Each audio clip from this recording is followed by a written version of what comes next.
Thank you, Deputy Speaker. And Deputy Speaker, 6 months ago, Australians went to the polls and they weren't sure about the direction of their country. And I've said publicly before, when Australians went to the polls 6 months ago, that they were nervous about their future, anxious. They did not feel that their government was necessarily the right government for the nation. But we also, I believe on our side, failed Australians to give them a viable alternative. And as a consequence, people ultimately made the choice that they felt was available to them. They were forced to vote for a bad government to be re-elected because they had no alternative. That's our failure. It's not something for Labor members to come into this chamber and air punch around and celebrate their incredible victory, because at the end of the day, it has not been this massive vote of confidence in Labor government or its direction for our country, because it doesn't have one. Of course, there was one seat where things were a little bit different. The seat, of course, in context was the federal electorate of Goldstein.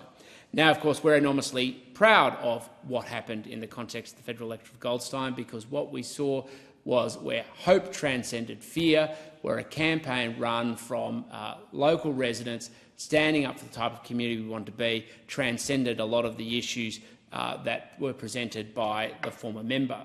And it's very important to remember what happened, where they campaigned on the basis of trust and climate action. And as soon as they were elected to office, what happened? They did things like voted for billions of dollars of new coal and gas subsidies, despite saying they would do other things, as did the member for Wentworth, as did the member for Curtin, as did the member for Kooyong, as did the member for North Sydney, as did the member for Mackellar.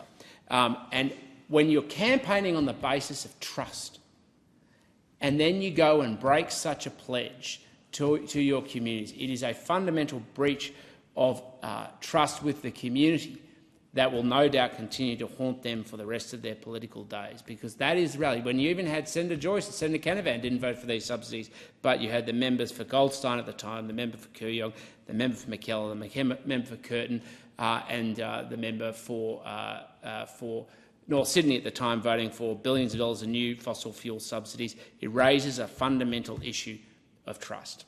But nonetheless, Goldstein made a different choice, because they saw that there was a direct consequence. Despite being told that they were going to have a community-backed independent who was going to stand by the community, what they watched is $100 million worth of social infrastructure ripped out of their community. And the member for Maribyrnong, who just gave her speech, boasted about all of the resources that this Labor government is now just giving specifically to her community. Well, Goldstein had a very different experience in the last term of parliament. We watched as $100 million of local infrastructure funding was ripped out of our community, and what went with it was the financial resources that the City of Bayside, the City of Glen Eira had to do things like upgrade things like Wilson Storage Oval in Sandringham, the McKinnon Reserve, and of course Brighton Beach Oval.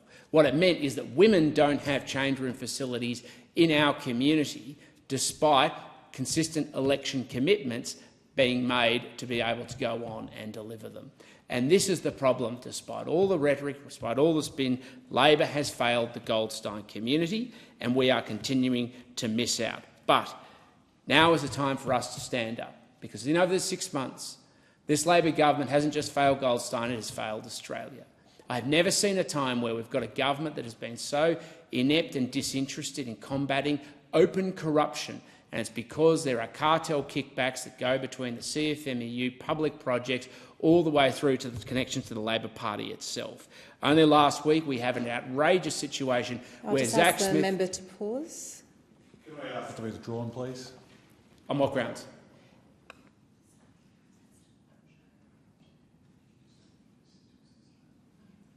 To assist the House, it would be appreciated if you would withdraw your earlier remarks in relation— For the sake of brevity, I'll withdraw them, but there is a fundamental reality where we have cartel kickbacks that are taken from Australian taxpayers and first home buyers. They are then given over to the CFMEU to organised crime, to bikie gangs. And yes, they are directly given over to officials and people directly connected to the Labor Party. And if members of the Labor Party don't like that, then maybe they should stop taking those— I'd ask the member to pause. Deputy Speaker, we ask that to be withdrawn as well. It's the same comments he just made just before. Thank you. If you would withdraw those remarks. Point of order, Deputy Speaker, they're not the same comments.